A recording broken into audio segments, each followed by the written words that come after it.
नमस्कार।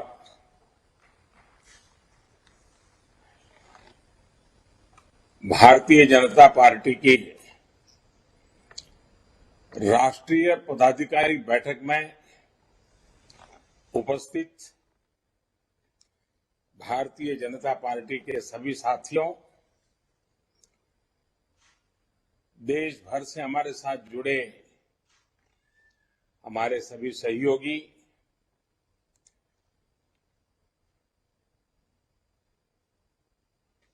सबसे पहले तो मैं देश के कोने कोने में मातृभूमि की सेवा में लगे हुए, जन जन के कल्याण में खप रहे भाजपा के कोटि कोटि कार्यकर्ताओं का अभिनंदन करता हूं।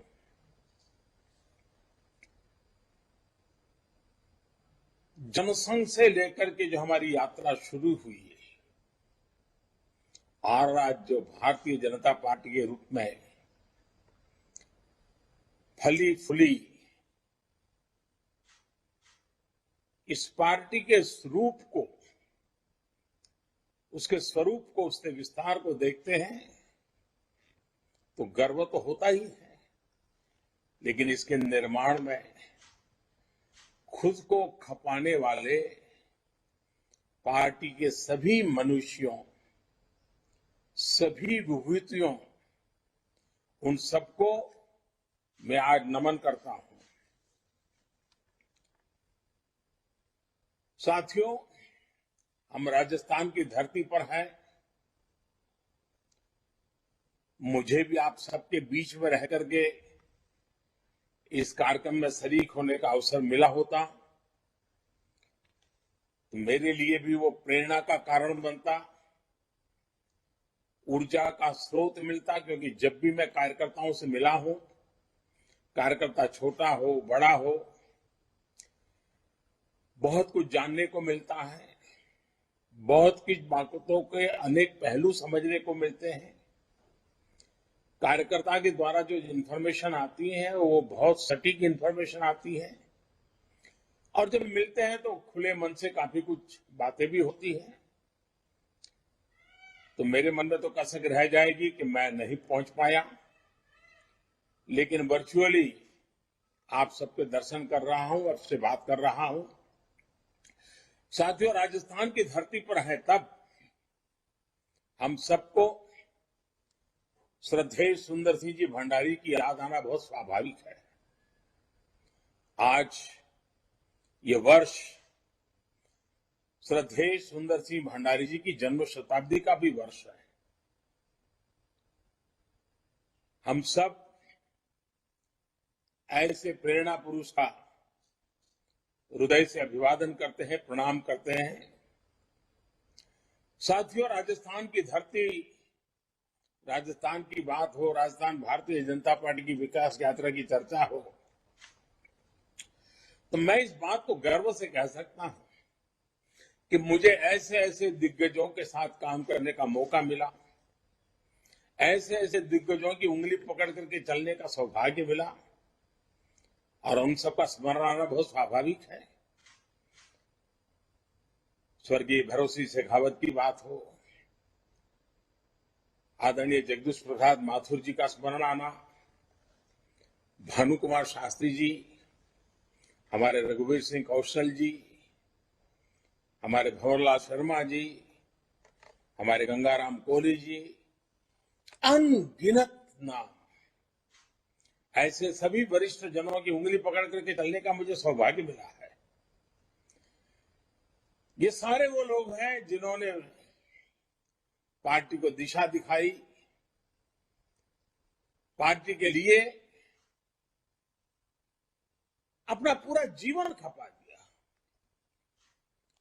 ऐसे ही अनगिनत समर्पित जीवन का हमें स्मरण होना बहुत स्वाभाविक है, और इसीलिए जब कमल पुष्प की रचना हुई है, और मैं पार्टी को अभिनंदन करता हूं, आज इस कमल पुष्प पे हमारे बूथ स्तर के कार्यकर्ता पुराने कार्यकर्ताओं के जीवन की जो कथाएं उसमें प्रस्तुत करते हैं, अपने आप में प्रेरक है। मैं तो आप सबको कहता हूं, कभी भी मन में आलस आ जाए, पल भर के लिए उस कमल पुष्प को मोबाइल फोन से खोल करके देखिए। ऐसी प्रेरणा की कथाएं हैं, ऐसी प्रेरक जीवन की घटनाएं हैं। हमें मार्गदर्शन के लिए, प्रेरणा के लिए और कुछ करने की जरूरत नहीं है। एक एक का जीवन, एक एक पल का काम कार्यकर्ताओं के लिए प्रेरणा का स्वरूप है। साथियों, 21वीं सदी का इस समय भारत के लिए बहुत अहम समय है। और आपको याद होगा, मैंने लाल किले से कहा था, यही समय है, सही समय है। आज हम सभी देख रहे हैं कि दुनिया में भारत के प्रति किस तरह की विशेष भावना जागृत हुई है। दुनिया आज भारत को बहुत उम्मीदों से देख रही है। ठीक वैसे ही भारत में भाजपा के प्रति जनता का एक विशेष स्नेह अनुभव हो रहा है। देश की जनता भाजपा को बहुत विश्वास से, बहुत उम्मीद से देख रही है। देश की जनता की आशा आकांक्षा हमारा दायित्व बहुत ज्यादा बढ़ा देती है। आजादी के इस अमृत काल में देश अपने लिए अगले 25 वर्षों के लक्ष्य तय कर रहा है।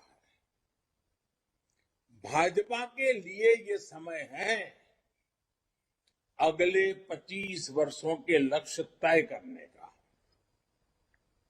उनके लिए निरंतर काम करने का। देश के लोगों की जो उम्मीदें हैं, हमें वो पूरी करनी है।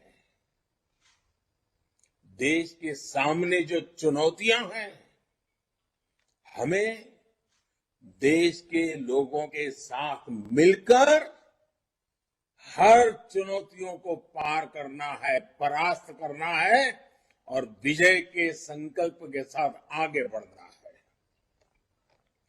और हम जानते हैं कि इसका मार्ग क्या है। हमारा दर्शन है पंडित दीनदयाल उपाध्याय का एकात्म मानव दर्शन, अंत्योदय। हमारा चिंतन है डॉक्टर श्यामा प्रसाद मुखर्जी की सांस्कृतिक राष्ट्र नीति।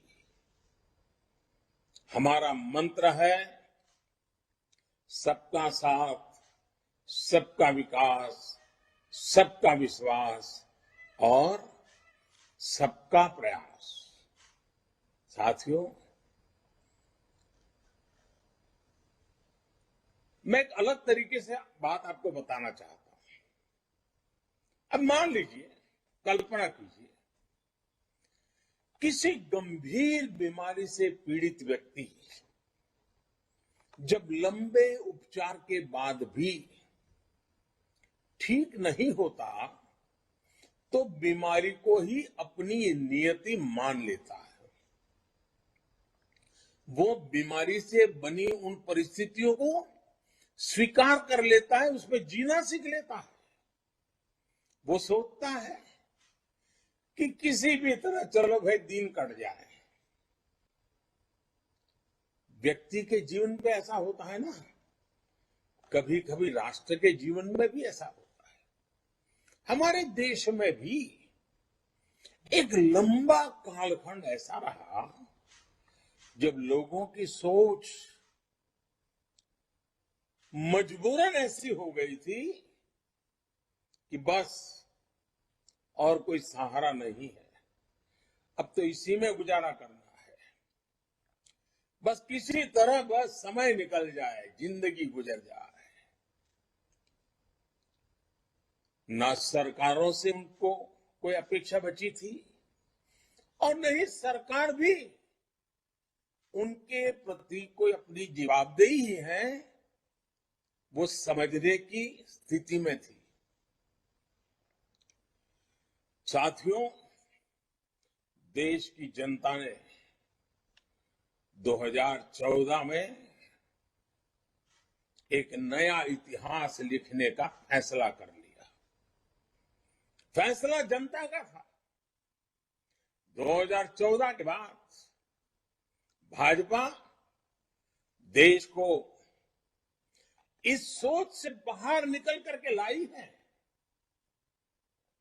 आज निराशा नहीं, आशा और अपेक्षा का युग। साथियों, आज भारत के लोग एस्पिरेशन से भरे हुए हैं। आज हिंदुस्तान का हर नागरिक नतीजे चाहता है, सरकारों का काम करते हुए देखना चाहता है। वो अपनी आंखों के सामने परिणाम प्राप्त करना चाहता है, परिणाम देखना चाहता है। राजनीतिक नफा नुकसान से अलग मैं इसे जनमानस में आया बहुत बड़ा पॉजिटिव चेंज मानता हूं। जब देश के 130 करोड़ लोगों की आकांक्षाएं इस प्रकार से जग जाती है तो निश्चित रूप से सरकारों की जवाबदेही भी बढ़ती है। उनके लिए काम करना अनिवार्य हो जाता है। सार्वजनिक जीवन के हर व्यक्ति के लिए ये जन जागृति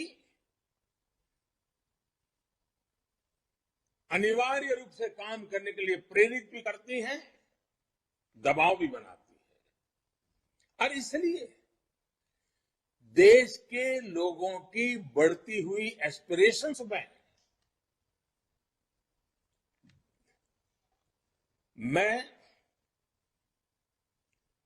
देश के उज्जवल भविष्य को भली भांति देख रहा हूं। और जब ये सारी चित्र मेरे सामने मैं देखता हूं, आत्मविश्वास से भरे हुए देश के युवाओं को देखता हूं, कुछ कर गुजरने के हौसले के साथ, भागीदारी के विश्वास के साथ आगे बढ़ती बहन बेटियों को देखता हूं, तो मेरा आत्मविश्वास भी कई गुना बढ़ जाता है। साथियों, जब अपेक्षाएं बढ़ती हैं तो अपेक्षित परिणाम लाने के लिए परिश्रम की पराकाष्ठा करने का जज्बा भी बढ़ता है। यही जज्बा देश को आजादी के इस अमृत काल में नई ऊंचाई पर ले जाएगा। साथियों, आजादी के इस अमृत काल में देश जिन बड़े लक्ष्यों पर काम कर रहा है, तब हमें कुछ बातें और भी याद रखनी जरूरी है। भाजपा का कार्यकर्ता होने के नाते हमें चैन से बैठने का कोई हक नहीं है, कोई अधिकार नहीं है। यूं तो दुनिया कहेगी और सच्चाई भी है कि आज देश के 18 राज्यों में भाजपा की सरकार है, 1300 से अधिक विधायक हो, 400 से अधिक सांसद हो, राज्यसभा में भी वर्षों के बाद कोई दल 100 के आंकड़े को छूने जा रहा है, वो नसीब भी भाजपा को मिला है। यानी ये सारी सफलताओं को जब सामने देखते हैं तो स्वाभाविक मन करेगा यार बहुत हो गया। लेकिन साथियों, हमें सत्ता भोग ही करना होता तो भारत जैसे विशाल देश में कोई भी सोच सकता है कि अरे भाई इतना सारा मिल गया, इतना सारा प्राप्त कर लिया, अरे अब तो बैठो आराम करो, चलो यार। जी नहीं, वो रास्ता हमारे लिए नहीं है, वो रास्ता हमें मंजूर नहीं है। और जिन्होंने हमारे देश के लिए, हमारी पार्टी के लिए जीवन खपाया है, उन्होंने हमें आराम करने की इजाजत नहीं दी है। और इसलिए आराम तो नहीं करना है। साथियों, इतना सब विजय पताका के फहर रही है तो भी आज भी हम अधीर हैं, आज भी हम बेचैन हैं, आज भी हम आतुर हैं, क्योंकि हमारा मूल लक्ष्य भारत को उस ऊंचाई पर पहुंचाना है जिसका सपना देश की आजादी के लिए मर मिटने वालों ने देखा था। जिन सपनों को लेकर के देश के वीर फांसी के फंदे को गले में लगा करके मातृभूमि के लिए आहूत हो गए थे, हमें अपने स्वतंत्रता सेनानियों का ऋण कभी चुका नहीं सकते दोस्तों, लेकिन दिन रात मेहनत कर सकते हैं, खुद को देश के लिए खपा सकते हैं। और मुझे खुशी है कि भाजपा का प्रत्येक कार्यकर्ता आज इन भावनाओं से प्रेरित होकर के नित्य नूतन प्राण शक्ति लेकर के अविरत, न थके न झुके काम कर रहा है। जिस पार्टी के पास कर्तव्य पथ पर चलते हुए ऐसे कोटि कोटि कार्यकर्ता हो तो कौन होगा जिसको गर्व नहीं होगा। मुझे आप सबके लिए गर्व है दोस्तों। साथियों, इस महीने केंद्र की भाजपा सरकार के, एनडीए सरकार के 8 वर्ष पूरे हो रहे हैं। ये 8 वर्ष संकल्प के रहे हैं, सिद्धियों के रहे हैं। ये 8 वर्ष सेवा, सुशासन और गरीब कल्याण को समर्पित रहे हैं। ये 8 वर्ष देश के छोटे किसानों, देश के श्रमिकों, देश के मध्यम वर्ग की अपेक्षाओं को पूरा करने वाले रहे हैं। ये 8 वर्ष देश के संतुलित विकास, सामाजिक न्याय और सामाजिक सुरक्षा के लिए भी रहे हैं। और ये 8 वर्ष देश की माताओं, बहनों, बेटियों के सशक्तिकरण, उनकी गरिमा बढ़ाने के प्रयासों के नाम रहे हैं। साथियों, सरकार पर, सरकार की व्यवस्थाओं पर, सरकार के डिलीवरी मैकेनिज्म पर किसी समय देश का जो भरोसा उठ गया था, 2014 के बाद जनता जनार्दन के आशीर्वाद से भाजपा सरकार उसे वापस लेकर आई है। आज गरीब से गरीब भी ये नहीं सोचता कि ये सरकारी योजना तो सिर्फ सिफारिश वालों के लिए है, जान पहचान वालों के लिए है, जो रुपये पैसे खर्च कर सकता है उनके लिए है। आज वो अपने आसपास लोगों को योजनाओं का लाभ मिलते देख रहा है। वो आज बहुत विश्वास से कहता है कि एक ना एक दिन मुझे भी इस योजना का लाभ अवश्य मिलेगा, और ये बात वो विश्वास से कहता है। और साथियों, इसलिए इस बार आपको याद होगा, मैंने 15 अगस्त को लाल किले से 100% लाभार्थियों तक पहुंचने की बात की थी। काम कठिन है, मैं जानता हूं। देश बहुत विशाल है, जिम्मेवारियां बहुत बड़ी हैं। कई काम है जिसमें राज्य सरकारों पर डिपेंडेंट है, कई काम है जिसमें स्थानीय स्वराज के निकायों पर डिपेंडेंट है, भांति भांति के प्रभाव भी हैं। उसके बावजूद भी साथियों, जब ये ठान लेंगे कि हमें हर लाभार्थी तक पहुंचना है,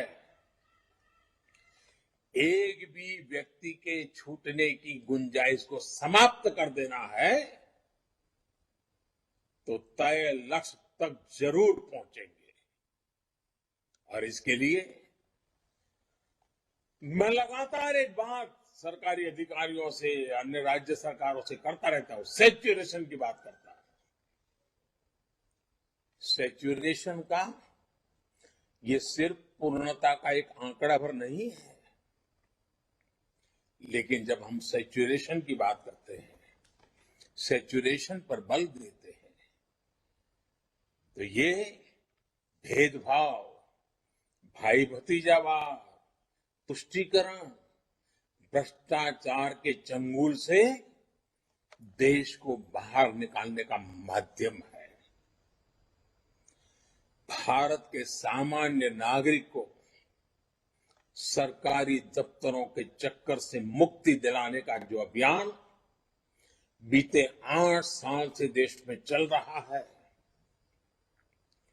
सैचुरेशन का अभियान उसको और सशक्त करेगा। और इसलिए आज राष्ट्रीय पदाधिकारियों की इस बैठक में हम सभी को इस संकल्प के साथ आगे बढ़ना है कि हम जिस भी क्षेत्र में होंगे, जो भी हमारा कार्य क्षेत्र होगा, वहां कोई भी गरीब, कोई भी हकदार नागरिक योजनाओं के लाभ से वंचित नहीं रहेगा। इसके लिए भाजपा को नए जागरूकता अभियान शुरू करने चाहिए। चुनाव के समय जैसे हम हर बूथ तक जाते हैं, हर परिवार में पहुंचते हैं, उसी स्पिरिट से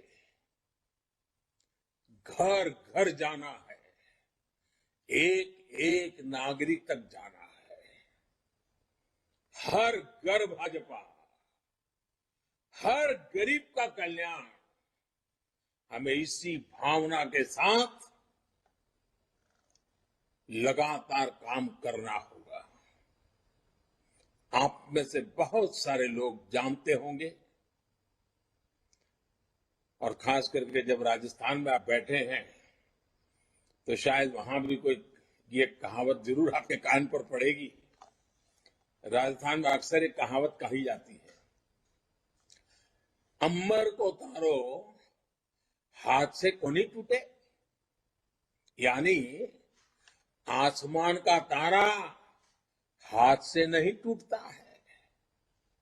साथियों, ये कहावत अपनी जगह पर सही है, और इसलिए हमें ये भूलना नहीं है कि हमारा लक्ष्य आसमान जितना ऊंचा है, इतनी आसानी से नहीं मिलेगा, लेकिन मेहनत करेंगे तो उसे प्राप्त जरूर करेंगे। साथियों, जिस एक और विषय पर हमें निरंतर कार्य करते रहना है, वो है देश में विकासवाद की राजनीति की चौतरफा, चहुं दिशा में स्थापना होनी चाहिए। कोई भी दल हो, उसको भी विकासवाद की राजनीति पर आने के लिए मजबूर करना। साथियों, हम बड़े गर्व से कह सकते हैं कि ये भारतीय जनता पार्टी है जिसने विकासवाद की राजनीति को देश की राजनीति की मुख्य धारा बना दिया है। आज कोई भी चुनाव हो, विकास में विश्वास करने वाले लोग हो या न हो, समाज को तोड़ने की राजनीति करने वाले लोग हो तो भी, शॉर्टकट ढूंढ करके सत्ता पाने के नुस्खे आजमाने वाले लोग हो तो भी, चाहते हो या न चाहते हो, लेकिन चुनाव में हर किसी को विकास के नाम पर बात करनी ही पड़ती है। चुनाव के मैदान में विकास की चर्चा करनी ही पड़ती है। और गर्व है भारतीय जनता पार्टी कि हमने राजनीति को इसकी विकासवाद की धारा के साथ प्रमुख रूप से बल दिया है। लेकिन साथियों, हमें ये भी देख रहे हैं कि जो लोग विकासवाद की राजनीति से बच नहीं सकते, मजबूरन विकासवाद में आना ही पड़ रहा है, तो उन्होंने राजनीति में विकासवाद को भी विकृति के दिशा में धकेल दिया है। ये राजनीतिक दल तत्कालीन लाभ के लिए, फायदे के लिए, देश के उज्जवल भविष्य के साथ, राज्य के उज्जवल भविष्य के साथ, देश की युवा पीढ़ी के भविष्य के साथ खिलवाड़ करते हैं, उसे खोखला करने का भी काम कर रहे हैं। ये राजनीतिक दल अपने स्वार्थ के लिए समाज में जो छोटी मोटी तनाव होते हैं, कुछ कमजोरियां होती हैं, कुछ परसेप्शन होते हैं, उसे ढूंढ ढूंढ करके उसमें जहर डालने का काम करते रहते हैं। उस कमजोरियों पर ही खेलते रहते हैं। कभी जाति के नाम पर, कभी क्षेत्रवाद के नाम पर लोगों को भड़का रहे हैं। साथियों, एक भारत श्रेष्ठ भारत का सपना लेकर के चल रही भारतीय जनता पार्टी के लिए यह भी अनिवार्य है कि देश के लोगों को लगातार हमें सावधान करते रहना होगा, इस प्रकार के लोगों से सचेत करना होगा, इस प्रकार के दलों से सचेत करना होगा। साथियों, हमें एक और बात हमेशा याद रखनी है। हम सबको याद है, जनसंघ के जमाने में जब हम कहीं हाशिए पर पड़े थे, कोई हमें जानता भी नहीं था, न उस नगर में जानता था, न उस राज्य में जानता था, न उस जिले में जानता था। फिर भी उस जमाने में जब हमारे बात को कोई कानों पर धर ले, ये संभावना भी नहीं थी, उस समय भी जनसंघ के जमाने में हमारे कार्यकर्ता, हमारे पुरानी पीढ़ियां जिन नीतियों पर डटे रहे, जिन नीतियों को लेकर के चलते रहे, कार्यक्रम करते रहे, उसकी मुख्य धारा थी राष्ट्रभक्ति, राष्ट्रहित, राष्ट्र सेवा, राष्ट्र निर्माण। यही प्राथमिकता थी। हम सत्ता से कोसों दूर थे, फिर भी उस जमाने के छोटे छोटे हमारे कार्यकर्ताओं का मातृभूमि के प्रति प्रेम, राष्ट्र सर्वोपरि की निष्ठा, उसमें इतनी ताकत थी कि सत्ता के पर बैठे काबिज बड़े बड़े लोगों को भी